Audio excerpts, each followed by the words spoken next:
છોટાઉદેપુર ભાજપના પૂર્વ સાંસદના ભત્રીજાની ગોળી મારી હત્યા.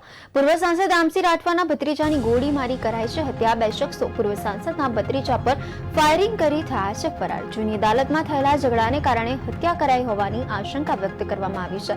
ભાજપના પૂર્વ સાંસદ રામસિંહ રાઠવાના ભત્રીજાની ગોળી મારી હત્યા કરાતા ચકચાર મચી જવા પામી છે. પૂર્વ સાંસદ અને ટ્રાયફેડના ચેરમેન રામસિંહ રાઠવાના ભત્રીજા ઉપર કવાડ તાલુકાના પીપલદી ગામે ફાયરિંગ થયું હતું. ફાયરિંગની આ ઘટનામાં રામસિંહ રાઠવાના નાના ભાઈ જામસિંહ રાઠવાના પુત્ર કુલદીપનું મોત નીપજ્યું હતું. આ હત્યા ગામના જ બે શખ્સો દ્વારા કરાઈ હોવાનો ખુલાસો થયો છે. જૂની અદાવતમાં થયેલા ઝઘડાના કારણે આ હત્યા કરવામાં આવી હોવાની આશંકા સેવાઈ રહી છે. આ ઘટનાને પગલે સમગ્ર પંથકમાં અરેરાટી મચી જવા પામી છે અને બંને ફરાર આરોપીઓને ઝડપી લેવા પોલીસે ચક્રો ગતિમાન કર્યા છે. પોલીસ દ્વારા કુલદીપના મૃતદેહને પીએમ અર્થે ક્વાંટા હોસ્પિટલ ખસેડવામાં આવ્યો છે.